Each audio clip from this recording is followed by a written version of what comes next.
चलिए आगे बढ़ेंगे। एक बड़ी खबर आपको बताएंगे। लोकसभा में आज वीवी जीरामजी बिल पर चर्चा। विकसित भारत जीरामजी बिल पर चर्चा होगी और चर्चा के बाद आज ही बिल पास कराने की कोशिश भी होगी।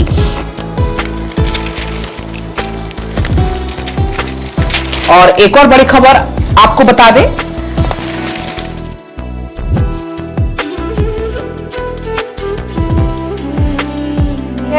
इससे पहले आपने देखा जीरामजी बिल से मनरेगा की विदाई हुई। महात्मा गांधी के नाम पर संसद में संग्राम भी देखने को मिला, हंगामा भी देखने को मिला और अब इस पर चर्चा होने वाली है। वंदे मातरम एसआईआर के बाद अब रोजगार कानून पर पक्ष विपक्ष में नई लड़ाई छिड़ चुकी है।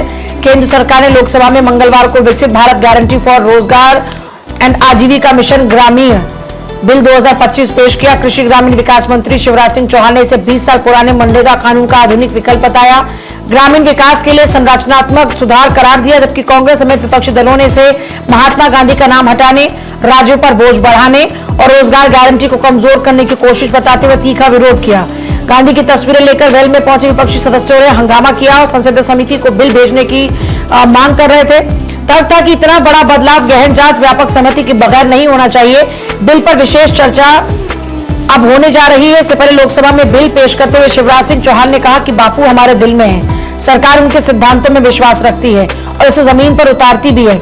नई व्यवस्था में हर ग्रामीण परिवार को साल में 125 दिन के रोजगार की गारंटी होगी, जो मनरेगा की 100 दिन की गारंटी से ज्यादा है। उन्होंने लॉजिक दिया कि यह कानून विकसित भारत 2047 के लक्ष्य के अनुरूप रोजगार के साथ ही टिकाऊ ग्रामीण अवसंरचना का निर्माण करेगा।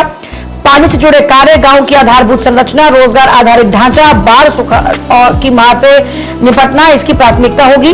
राम के नाम पर विपक्ष की आपत्ति और हंगामे पर शिवराज ने तीखा पलटवार भी किया और कहा कि राम का नाम जोड़ने में क्या दिक्कत है, बापू भी राम राज्य के ही समर्थक थे। हालांकि विपक्ष की आपत्तियां सिर्फ बापू के नाम तक सीमित नहीं थी। प्रियंका गांधी वाड्रा ने बिल को मनरेगा की आत्मा पर हमला बताया और कहा कि नई व्यवस्था में केंद्र का नियंत्रण बढ़ेगा लेकिन जिम्मेदारी घटेगी, इसलिए ग्राम पंचायतों की भूमिका कमजोर होगी। उन्होंने कहा मनमोहन सरकार ने मनरेगा के रूप में मजदूरों को कानूनी अधिकार दिया था और राज्यों को 90% राशि की व्यवस्था थी।